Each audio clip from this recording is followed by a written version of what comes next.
Croeso nôl, welcome back. So, talking about the past, the present, and the future can be really difficult. I mean, especially in English, think about all the different ways that we have to talk about what we're doing, what we've been doing, what we have done, what we have been doing, what we will have been doing, what we will have done. What else am I missing? There are a lot of different ways. There's no wonder that most of my students get really confused by this. Now, Welsh has some scary stuff as well. Our verbs do some crazy things depending on whether you're talking about real or hypothetical, perfective, imperfective, active, passive.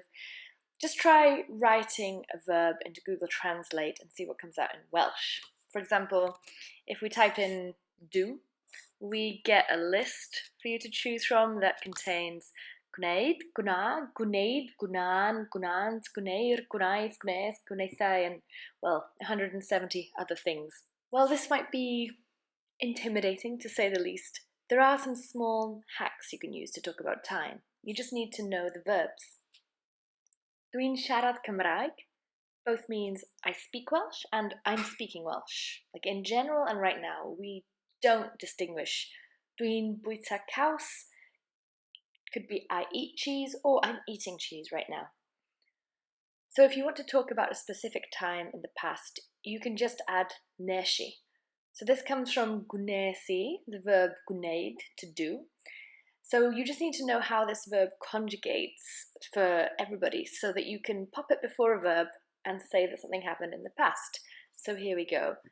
Gwneshi or neshi, nesti, gwnaetho, gwnaethi, gwnaethon nhw, gwnaethon ni, gwnaethoch chi.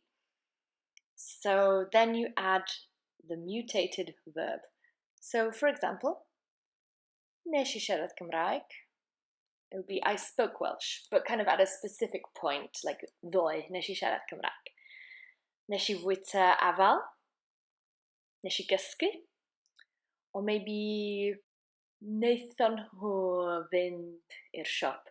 Now, if you want to say somebody went, you can actually just cut off everything from the beginning. So cut off the gun and just say eshi, esti, aetho, aeth hi, aethon nhw, aethon ni, aethoch chi.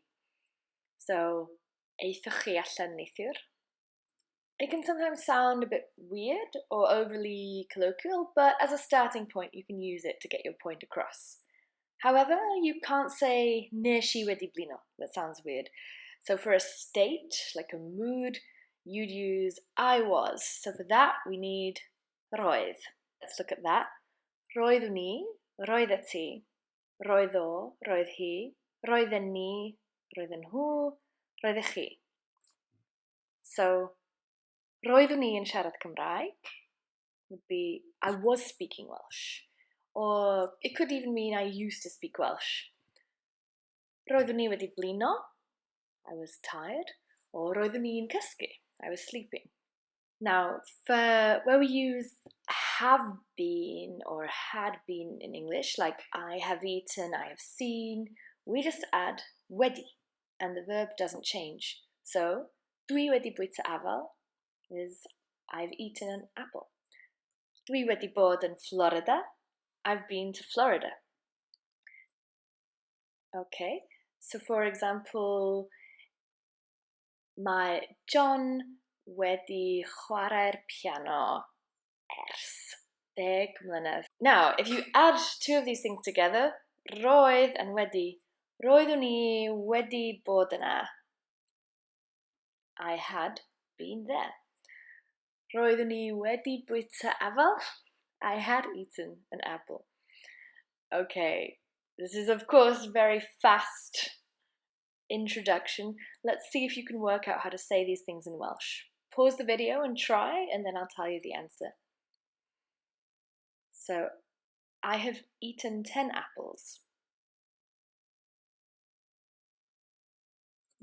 It's dwi wedi bwyta 10 afal. Okay, what about I was happy?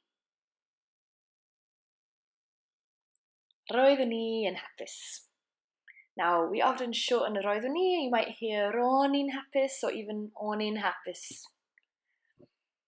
John had slept for 5 hours. Roedd John wedi cysgu am 5 awr. Okay, I read a book. So, for example, yesterday, I read a book. Yeah, so, nes I ddarllen llyfr. Now, more correct would be darllenais I lyfr, but for today, nes I ddarllen llyfr. And she had been learning Welsh for 10 years. Okay, this one's hard, I didn't really tell you, but it's roedd hi wedi bod yn dysgu Cymraeg am 10 mlynedd. So if you add boden after your wedi, it turns it into been doing. So for example, dwi wedi bod yn eistedd yma drwy'r bore. Or mae John wedi bod yn cysgu ers 10 o'r gloch neithiwr. Now, as I said, this is far from the whole story in Welsh, but generally these few little hacks will help you to discuss the past in pretty much any way you want before having to learn the million very confusing conjugations that we do have for our verbs. So, once again, know your conjugations of gwneud and roedd. Add a wedi for have done something. Roedd, someone wedi for had been. And roedd or wedi bod yn gwneud for had been doing. And have I missed any?